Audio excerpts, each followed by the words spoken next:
اعوذ باللہ من الشیطان الرجیم بسم اللہ الرحمن الرحیم نحمدہ ونصلی علی رسولہ الکریم اما بعد فاعوذ باللہ من الشیطان الرجیم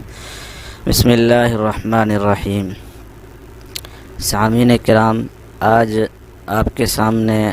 حاضر ہونے کا مقصد یہ ہے کہ ہمارے پیارے بھائی عرفان بھائی کی والدہ ماجدہ اس دنیا سے رحلت فرما گئی ہیں۔ عرفان بھائی چونکہ اس وقت پردیس کے اندر ہے، تو ہمارا مقصد ہے ان کو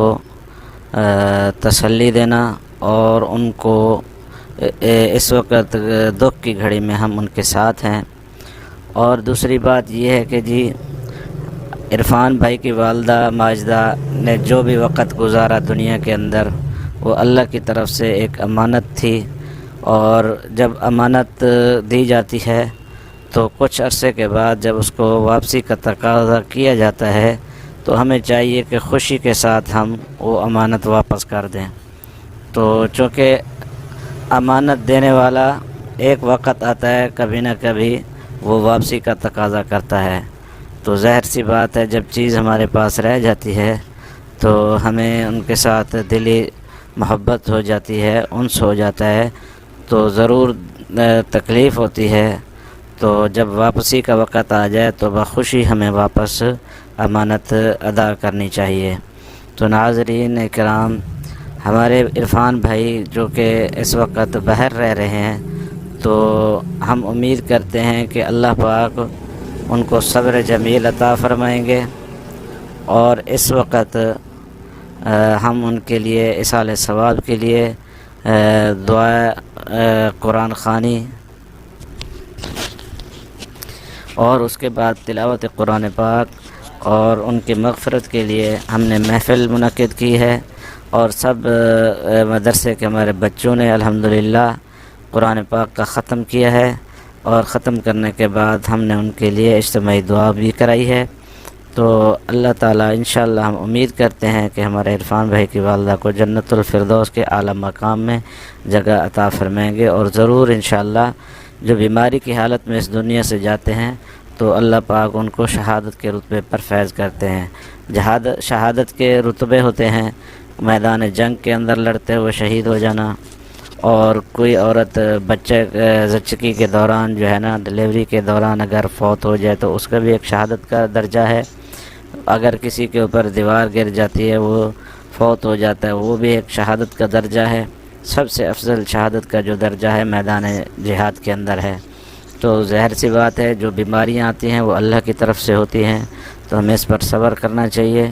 اور صبر کے ساتھ جو ہے نا آگے اللہ سے بھی دعا مانگنی چاہیے۔ جو ہمارے پیارے اس دنیا سے چلے گئے ان کے لیے بھی ہم مغفرت کی دعا کریں، اور حضور صلی اللہ علیہ وسلم کی امت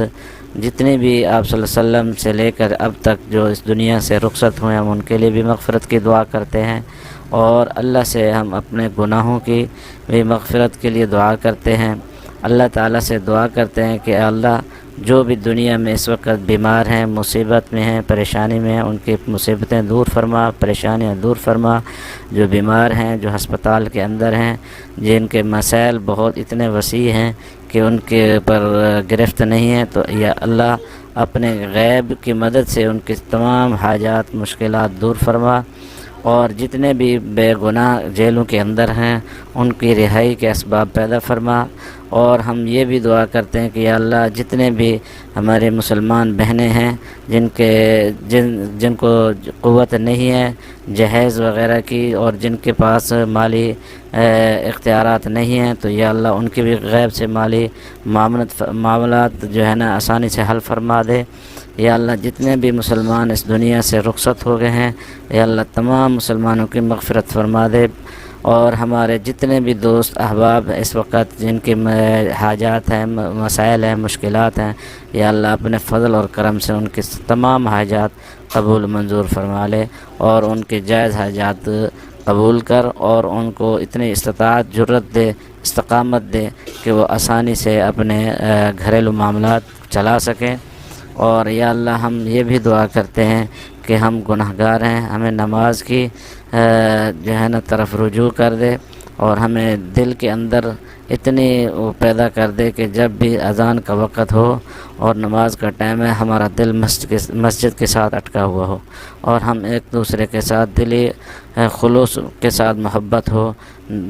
بغیر لالچ طمع کے ہو، اور جن کے والدین اس دنیا کے اندر ہیں یا اللہ ان کے ساتھ ان کی محبت اور ان کی خدمت کرنے کی توفیق عطا فرمائے، اور جو دنیا سے رخصت ہو گئے ہیں جن کے والدین، یا اللہ ان کے لیے مغفرت کی دعائیں کرنے کی ہمیں توفیق عطا فرما۔ اللہم اغفر للمؤمنین والمؤمنات والمسلمین والمسلمات۔ السلام علیکم ورحمۃ اللہ۔